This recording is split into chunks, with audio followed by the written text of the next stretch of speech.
thought it'd be one thing where it's like someone could wear it for a night or something. You know, like people would wear it for cuties. You're planning on doing like All of it, yeah. That's awesome. Like anything in the pockets. Yeah. That's the same kind of idea. You like cookies? Chocolate? You want chocolate chip or extra chocolate chip? Double Yeah. chocolate? Oh shit. Oh damn, I slid it equally. Fuck. Equality. You're welcome. Happened. What do you think of the 1988 James Brown interview? He was under the influence of what he likes. Mm-hmm. He showed the world that. He's always been an honest human being. He's just, Living in America. If your work was edible, what would it taste like? Butterscotch. Have you ever had a near-death experience, and did you create anything with the subject? Yeah. A couple years ago, and we took a kayak and went more than a mile away from the shore, and the kayak was a river kayak. It didn't have the proper drainage, so it capsized on us, and didn't bring life jackets. So we swam, and I have a metal leg, and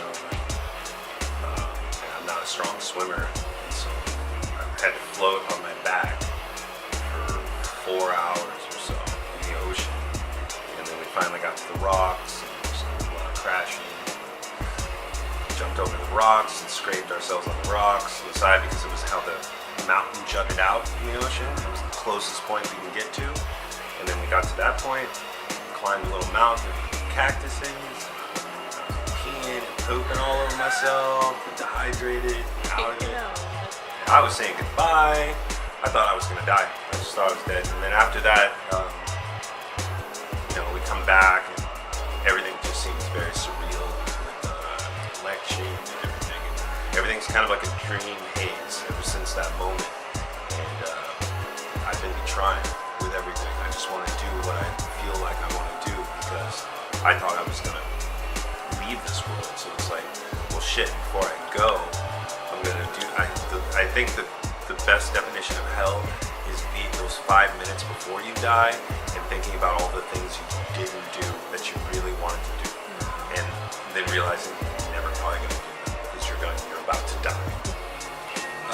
I did some sketches on it and kind of sat around and really just took in time to be there and went back to being like a kid and sketching in my sketchbook, just black and white. Yeah. And now with the series that I'm working on now, it's more a series that I've always wanted to do where it's more multimedia, and it's more about my time when I spent with my grandmother, which was actually the most wonderful time, and my imagination was really ripe, and looking at National Geographics all day, reading Rainbow, eating big sugary cereal, really excited about the universe. And at that time I would be spending the summers with my grandmother, who would wake up at like 6 in the morning and go on long walks, so like 3-mile walks every morning. And so now this is the year I'm doing that, and it's a reflection from Awesome. Life being Very changed. cool. How did you get into being a part of Yacht Rock episode 7?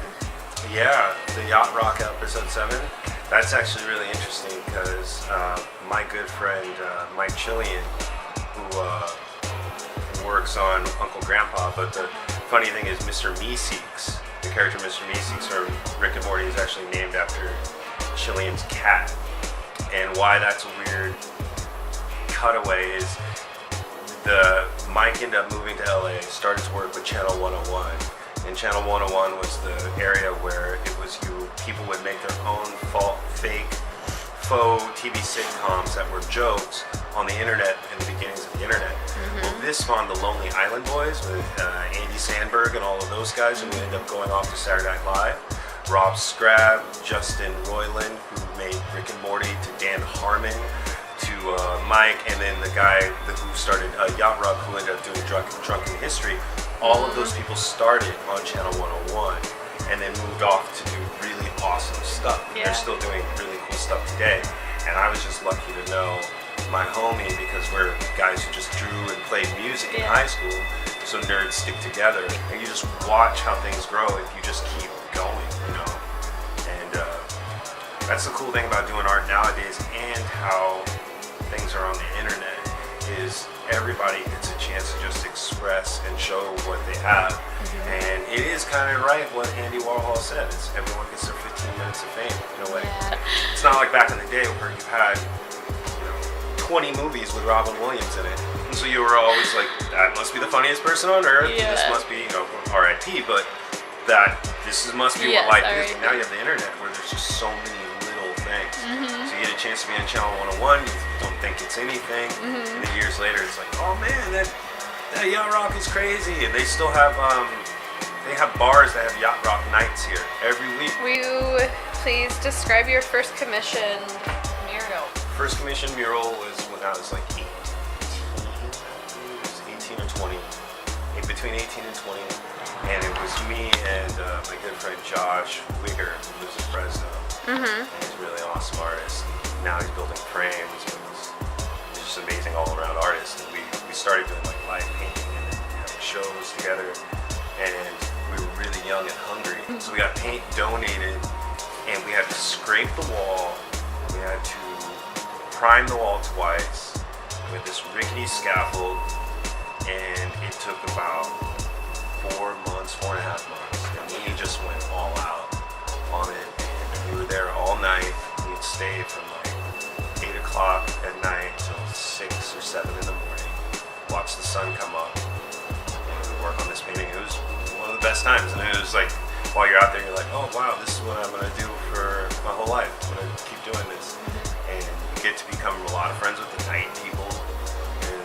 Guys who would just like sleep in the alley by us while we listen to music and paint.